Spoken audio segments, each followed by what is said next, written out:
Bonjour à vous, je suis David Laroche, j'espère que vous allez bien, que vous êtes en pleine forme. Bienvenue dans la saison 4 des Wake Up Calls, une série pour booster et inspirer votre vie. Aujourd'hui, voyons comment tuer l'ego, comment tuer votre ego.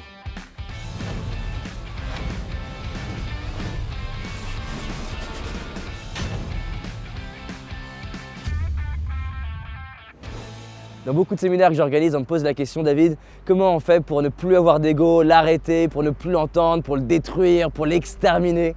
Et je vais vous aider à voir comment vous pouvez faire. Avant de voir comment tuer l'ego, l'exterminer, voyons rapidement ce que c'est.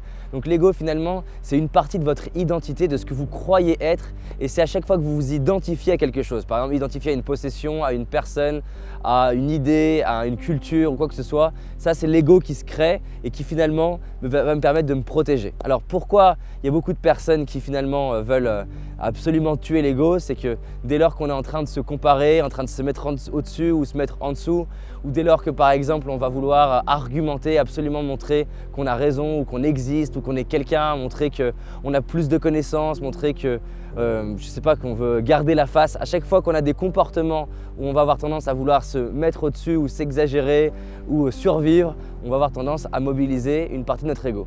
Et donc dans tout le courant autour du développement personnel ou des fois même de la spiritualité, on tend à vouloir faire taire l'ego dans le but d'être plus connecté à soi-même, d'être plus connecté à son cœur, d'être plus connecté au vrai soi.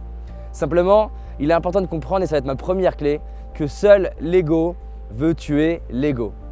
Et donc, il ne s'agit pas de détruire l'ego, il ne s'agit pas de le faire taire, il ne s'agit pas de l'exterminer, mais plus de le reconnaître et de l'apprécier. Mais il s'agit juste de le comprendre, de rentrer en relation avec, plutôt que de vouloir absolument le tuer. Donc on ne tue pas son ego, on apprend à l'aimer, à l'embrasser, à l'accepter. Et donc ça m'amène sur la deuxième clé qui est de reconnaître mon ego et reconnaître la partie de moi qui est en train d'agir.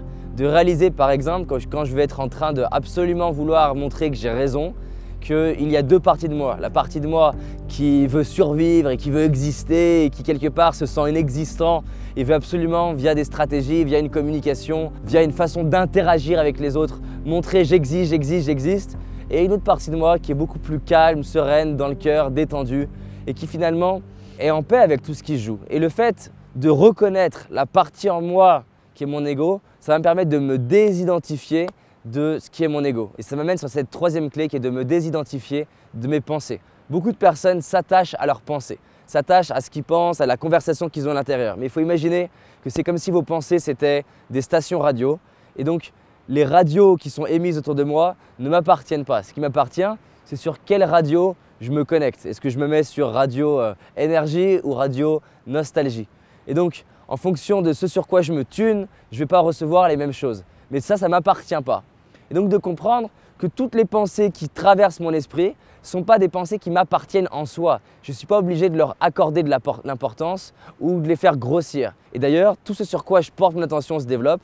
Donc si je porte toute mon attention sur les pensées qui vont venir de mon ego, de comparaison, d'exagération, de minimisation, tous les moments où par exemple, je sais pas, je vais être dans un débat et j'essaye absolument d'écraser l'autre personne, de montrer que j'ai raison, de montrer que l'autre a tort ou quoi que ce soit, si je m'attache à ça, je vais la faire grossir. Mais si je réalise que c'est une partie de moi et je laisse le flot de pensées, je me désidentifie de mes pensées. Mes pensées ne sont pas moi, mes pensées c'est plus un flot qui passe au travers moi, et bien déjà ça va me calmer et c'est comme si finalement je vais m'apaiser. Dans la première, je réalise qu'il ne s'agit pas de tuer l'ego, ce qui fait que je ne suis pas en train de mettre l'ego en ennemi avec moi.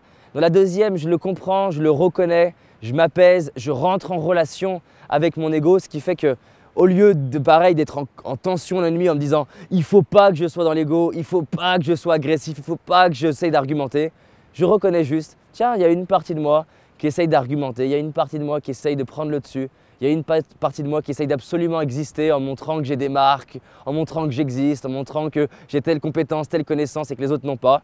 Et je vais m'apaiser avec ça, me rendre compte que ces pensées-là, c'est qu'une partie de moi. La quatrième chose, pour m'apaiser, c'est de me rendre compte que mon ego, il a une intention positive. Et c'est la raison pour laquelle je crois que seul l'ego veut tuer l'ego. Et je ne suis pas forcément pour tous les courants du développement personnel qui ont tendance à mettre une énorme pression par rapport à des notions comme l'ego. Ça va, on s'apaise, on se rend compte que si on est 7 milliards d'individus à avoir l'ego, avoir de l'ego, c'est que finalement tout va bien. Et rien que le fait de réaliser que mon ego, qu'est-ce qu'il veut faire? Il veut me protéger. il veut me faire survivre, il veut participer à préserver l'identité que j'ai créée. Qui dit que ça serait mieux si on supprimait totalement mon ego? Parce qu'il y a un peu ce mythe des fois dans les courants un peu spirituels d'être qu'un être de lumière. Et la réalité, c'est que on peut bien ouvrir notre cœur, mais en attendant, on est connecté à la réalité de notre vie, on est ancré dans le sol, on a la possibilité de sentir des choses avec notre corps. Donc il s'agit plus de réaliser que si l'ego participe à la construction de l'identité, c'est peut-être pour des raisons qui me dépassent, pour un sens qui me dépasse, et que l'annuler en un claquement de doigts, c'est peut-être générer des problèmes que je n'aurais pas envie d'avoir maintenant. C'est possible que par ego, vous alliez réaliser des projets que vous ne réaliseriez pas sans ego, mais est-ce que c'est mal pour autant? C'est possible que Mohamed Ali n'aurait pas été Mohamed Ali avec sa capacité à dire « I will show you how great I am » et peut-être que c'est une phrase d'ego. Mais en attendant, si on prend du recul et de la hauteur, cette phrase, qui peut être une partie de son ego, l'a poussé à faire des choses qui ont inspiré plein de gens, inspiré des personnes à réaliser leurs rêves. Donc pour moi, on n'est pas dans un monde binaire de l'ego c'est mal, c'est le diable, il faut l'exterminer, l'anéantir, mettre 4 bombes nucléaires dessus. Et de l'autre côté, il n'y a que le bien et c'est divin. Mais plus de dire, bon ben, il y a une partie de moi qui a mon ego, il y a une partie de moi qui veut me protéger. Effectivement, il y a une partie de moi qui veut quelque part se mettre au-dessus des autres, mais pas pour écraser les autres, mais pour sentir que j'existe, pour me donner de l'amour. Et reconnaître ça va apaiser mon ego. C'est comme si c'était l'ego, un directeur dans l'entreprise qui est tout stressé et qui est garante que l'entreprise soit protégée et sécure et qui du coup panique un peu pour rien. Ben, on rentre en relation, on l'apaise. Je le remercie pour l'intention qu'il a, positive, de me sécuriser, de me protéger, de me faire sentir être quelqu'un d'important. Et simplement, je reprends possession de mes ressources, de mes moyens. La 5e idée par rapport à l'ego, et celle-ci, elle est très importante, c'est la désidentification par rapport aux possessions, par rapport aux objets, par rapport aux personnes, par rapport à l'argent, par rapport au statut social, par rapport au diplôme. Parce que finalement, ce qui construit l'ego et ce qui empêche l'évolution, c'est dès lors que je m'identifie de façon exagérée à ce que je crois que je suis. Par exemple, imaginons que j'ai construit l'identité de quelqu'un qui est un doctorant, qui a un doctorat, et du coup, je vais avoir tellement construit mon identité autour de ça que dès lors que quelqu'un me ferait sentir que je ne suis pas assez intelligent ou assez intéressant, je vais avoir besoin de faire sentir que je suis quelqu'un qui a un doctorat, qui est intelligent, quoi que ce soit. Et plus j'arrive à me désidentifier, de me rendre compte que mes créations ne m'appartiennent pas, les vidéos que je crée ne m'appartiennent pas, elles appartiennent à la vie, elles appartiennent à l'humanité, pour plein de raisons. Déjà parce que pour créer ces vidéos-là, c'est pas seulement moi qui les crée, mais toute l'équipe qui les crée, mais c'est au-delà de ça, l'inspiration de milliers de choses qui me dépassent, qui me permettent et qui nous permettent de créer ce qu'on crée. Donc me désidentifier de mes créations, me désidentifier de ce que je crois que je suis, mes diplômes, mon statut social, mon entreprise, me permet de revenir beaucoup plus à l'intérieur de moi, beaucoup plus connecté à mon cœur et d'agir beaucoup moins en réaction à vouloir montrer ou démontrer quelque chose aux autres, mais quelque part en sentant que j'ai de la valeur, je m'aime, je sais qui je suis. Et plus tu sais qui tu es, moins tu as de peur. Plus tu sais qui tu es, moins tu as besoin par ego de vouloir montrer que tu existes aux yeux des autres. Et la 6e et la 7e clé, je vais les mélanger, c'est dès lors que vous réalisez que vous êtes dans l'ego, c'est déjà de vous féliciter et de vous remercier, de célébrer, ça sera ma 6e, célébrer le fait d'avoir pris conscience. Waouh, je suis dans mon ego. Un peu comme s'il y avait un parent bienveillant qui dit « Tiens David, c'est marrant, est-ce que tu prends conscience que là, il y a une partie de toi qui est dans l'ego ?» Avec de l'amour et de la bienveillance, pas en train de dire « T'es dans l'ego, c'est grave !» Et avec une énorme pression, mais plus voilà David, regarde, est-ce que c'est comme ça que tu souhaites te comporter avec les autres, agir? Est-ce que c'est la meilleure façon que tu as de t'exprimer aux autres? Est-ce que tu aimerais qu'on communique comme ça avec toi? Et en fait de dire bah non. Et du coup de se calmer, de respirer, de se détendre. Ça va amener du coup sur la dernière clé qui est presque la plus importante à chaque fois, que finalement le meilleur moyen de réduire son ego, c'est de s'aimer, c'est de revenir dans son cœur à chaque fois qu'on est inspiré par la vie, à chaque fois qu'on est au contact de soi, à chaque fois qu'on est au contact de la nature, au contact de son cœur. La raison pour laquelle l'ego disparaît, c'est que quand tu es dans ton cœur, la distinction entre l'autre et toi disparaît. Quand tu es dans ton cœur, la distinction entre 7 milliards d'individus et toi disparaît. C'est comme si tu formais qu'un. Car tu deviens l'autre, l'autre devient toi. Tu sens ton cœur qui s'ouvre et tu as autant envie que l'autre grandisse, que toi-même grandisse. Il n'y a plus de « il faut que je sois au-dessus ». Il n'y a plus de raison d'avoir peur d'être inexistant parce que tu es forcément existant. Si tu existes, c'est que la vie te veut, c'est que la vie te désire. Donc il n'y a plus de raison d'avoir peur que d'être rejeté, d'échouer, d'être critiqué. Quand tu es dans ton cœur, tu te rends compte que la vie, elle t'aime. C'est-à-dire qu'il n'y a rien à faire. Ça, c'est un truc qui m'a pris du temps. C'est que quand tu es dans ton cœur, il n'y a plus rien à faire pour être aimé. C'est-à-dire que tu n'as pas besoin d'avoir de l'argent, de réussir, de faire des vidéos. Tu es aimé tel que tu es, peu importe ce que tu fais et peu importe ce que tu dis. Il y a plein d'approches pour aller de plus en plus dans le cœur et la gratitude. La plus belle approche que, en tout cas, je peux vous inviter à avoir, c'est celle de reconnaître toute la chance que vous avez et toutes les belles choses qu'il y a autour de nous, comme le fait de pouvoir voir cette vue qui est franchement waouh, magnifique. J'adore l'eau. On a trouvé un spot qui est grandiose. Juste de se rendre compte qu'on vit sur cette terre, de se rendre compte qu'on a des gens qu'on aime, de se rendre compte qu'on a des talents extraordinaires, on a des savoir-faire, on a un corps qui est magique. Ça nous ramène dans le cœur. Et dans le cœur, on peut plus facilement désirer que l'autre grandisse, désirer que l'autre se sente bien. Et c'est peut-être la clé la plus importante. C'est que quand vous sentez que vous basculez dans l'ego, à vouloir être, vous êtes sentez agité à l'intérieur de vous et vous voulez démontrer quelque chose aux autres, de revenir dans le cœur et de se dire que l'autre finalement c'est votre frère, c'est votre sœur.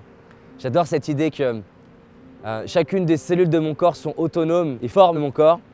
Et nous, on est un peu comme des cellules autonomes du monde et l'humanité, c'est comme un grand corps. Et tout comme je souhaite à mes cellules de faire leur mieux pour elles-mêmes et pour l'entité qui est supérieure, qui est le corps, je souhaite à chacune des cellules de cette humanité dont je fais partie de faire le mieux pour elles-mêmes et pour l'ensemble qui est l'humanité. On est comme un énorme super-organisme qui s'appelle l'humanité. Donc alors qu'est-ce qu'on a vu ensemble? La première chose, c'est que la seule chose qui veut tuer l'ego, c'est l'ego. Et envoyer de l'amour pour le fait d'avoir un ego, c'est le plus beau cadeau que vous pouvez vous faire. De le comprendre, de reconnaître l'ego, reconnaître la partie en vous qui s'exprime via l'ego, de rentrer en relation avec, de communiquer avec et de juste se rendre compte que ça va l'apaiser, ça va le détendre, ça va le calmer et respirer. La troisième chose, c'est de vous désidentifier des pensées que vous avez. Vos pensées ne vous appartiennent pas, qu'elles soient extraordinaires ou qu'elles soient dénigrantes. Se détacher de ça, respirer et de se rendre compte que c'est comme si vous étiez un schizophrène positif. Il y a plusieurs parties à l'intérieur de vous et chacune des parties est vous et en même temps, toutes les parties ne vous appartiennent pas. C'est les deux en même temps. La quatrième chose, c'est de vous rappeler que votre ego derrière ça, il a une intention positive et il cherche à vous protéger, il cherche à maintenir l'identité que vous avez su créer, toutes les croyances que vous avez su créer et qui quelque part, même si vous ne les aimez pas, elles sont fonctionnelles, elles sont peut-être obsolètes aujourd'hui, mais elles apportent tout un tas de bénéfices. Elles apportent des choses et c'est la raison pour laquelle peut-être de les enlever tout d'un coup, ça pourrait bien perturber votre vie plus que vous l'imaginez. Ensuite, de vous désidentifier des pensées, des possessions, d'identifier des personnes, des diplômes, de tout ce que vous croyez que vous êtes. Parce que s'attacher à une identité, c'est ce qui va faire une réaction forte pour que le monde sache que j'existe sous cette identité. Mais si je sais moi qui je suis, et si je m'envoie de l'amour et je me désidentifie de toutes ces étiquettes-là, c'est pas si important que les autres sachent que je sois connu, pas connu, intelligent, pas intelligent, brillant, pas brillant, peu importe. Je suis aimé. Ça m'amène sur cette sixième clé qui est de vous aimer dans votre ego et de célébrer et remercier le fait d'avoir réussi à en prendre conscience, déjà dire waouh, bravo. Et la toute dernière, septième, qui est vraiment la plus importante, qui est de vous aimer, quoi que vous dites, quoi que vous faites, vous êtes aimé par cette vie. Si la vie a voulu que vous soyez sur cette terre, c'est parce qu'elle vous aime. Donc c'est impossible d'être abandonné, d'être rejeté, d'être critiqué, d'être rejeté par la vie. Je peux croire que c'est le cas, mais de toute façon, je suis aimé.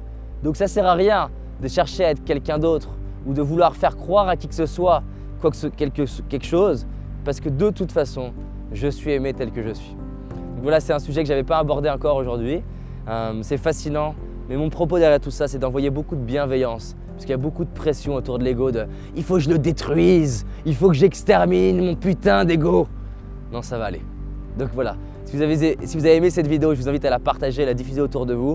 Je pense que ça va aider beaucoup de personnes qui se fouettent toute la journée. C'est l'ego qui fouette l'ego et on avance ensemble. À très vite. tu as envie d'aller plus loin, j'ai réalisé une vidéo qui s'appelle les 5 erreurs que la majorité d'entre nous font et qui va nous causer l'échec de nos projets, nos rêves et notre réussite.